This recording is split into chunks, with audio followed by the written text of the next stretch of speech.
அவருக்கு எப்படி ட்ரெயினை ஃபர்ஸ்ட் ஓட்ட தெரியும்னு எனக்கு தெரியல. அதை விட ராதிகா ஆப்டே கொடுக்குற பில்டப் வேற லெவல்ல இருக்கும்.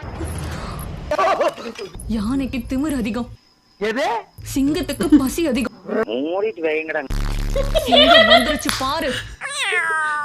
இவர் முக்கி ஃபைட் பண்ணிட்டு இருப்பாரு. ஆனா லாஸ்ட்ல என்ன முக்கினாலும் ராதிகா ஆப்டேவை காப்பாத்தவே முடியாது. ஜெகபதி பாபுவையும் போட்டு தள்ளிடுவாரு. இதுதான் பிளாஷ்பேக்.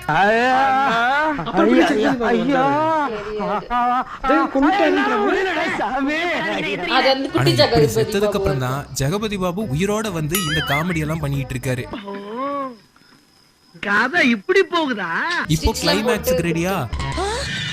ஐயோ கடவுளே, இன்னும் போதா படம்? எல்லா தொகுதி எம்எல்ஏவையும் கூப்பிட்டு வச்சு பிளேட போட்டுட்டு போவாரு.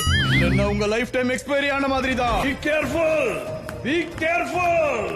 அவர் என்ன சொன்னாருன்னு கேட்டீங்கல்ல, இனிமேலாவது மாறலாம். இந்த நிமிஷத்துல இருந்து எனக்கு தேசிய உணர்வு வந்துருச்சியா? இப்போ ஒரு நிமிஷத்துல நீ மனுஷனே இல்ல தெரியுமா? அப்போ ஜெகபதி பாபு அவங்க ஆளுங்களோட வந்து எல்லா எம்எல்ஏவையும் மொத்தமா கொளுத்த பார்க்க மறுபடியும் பாலையா வந்து எலும்பு முறிவு ஃபைட் பண்ணி எல்லாரையும் கொல்லுவாரு, நம்மளையும் கொல்லுவாரு. கடவுளே, எலும்பு முறிவு ஃபைட் நல்லா இருக்க. எல்லாருக்கும் எலும்பு முறிவு ஃபைட். ஏற்கனவே அந்த கோடானி வச்சு அடிச்சதுக்கு செத்துருக்கணும். அப்பெல்லாம் சாவல, பாலையா அடிச்சுதான் செத்தாரு. பாலையாவோட தொடர்பு வச்சிருந்த அப்பா, அம்மா, லவ்வரு,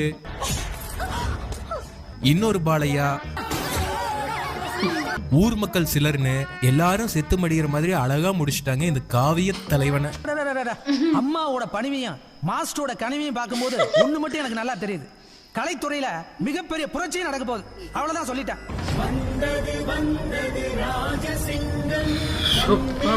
பாட்டு வேற